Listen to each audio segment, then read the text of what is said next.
I am a professor of American literature and culture at Queens College, one of the senior colleges of the City University of New York, and I am a writer of historical true crime books. Could you tell me when and how this strange case began? What happened during the official opening of deer hunting season in Plainfield that day of November 16, 1957? And who was in the woods and who stayed in town? Well, the first deer hunting, is a very big event in central Wisconsin.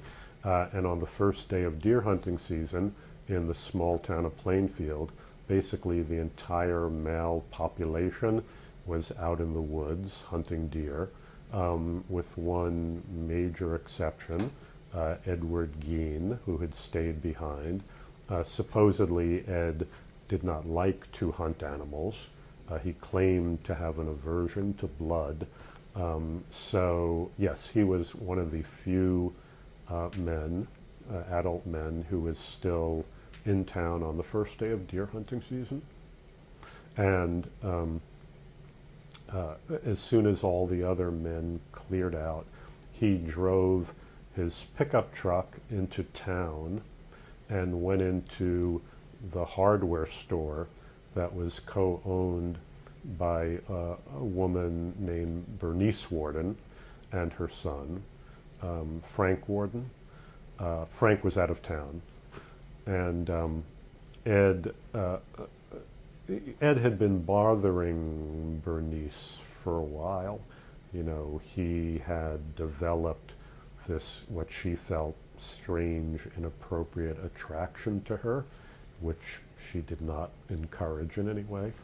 There was something quite creepy about Ed. Anyway, he came into the hardware store and purchased some antifreeze, and then went back out to his pickup and then came back in and asked to look at a rifle that was on sale and on display in the window.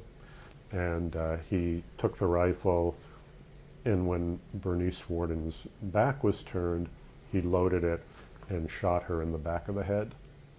Then he dragged her corpse out, loaded into his pickup truck, and drove away.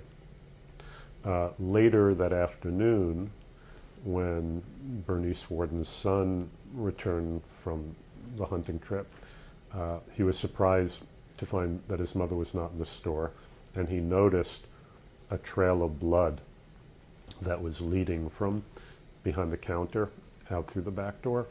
And he immediately became very alarmed, and his suspicions immediately fell on Gein, because he knew that Gein had been in the store recently, making these inappropriate overtures to his mother.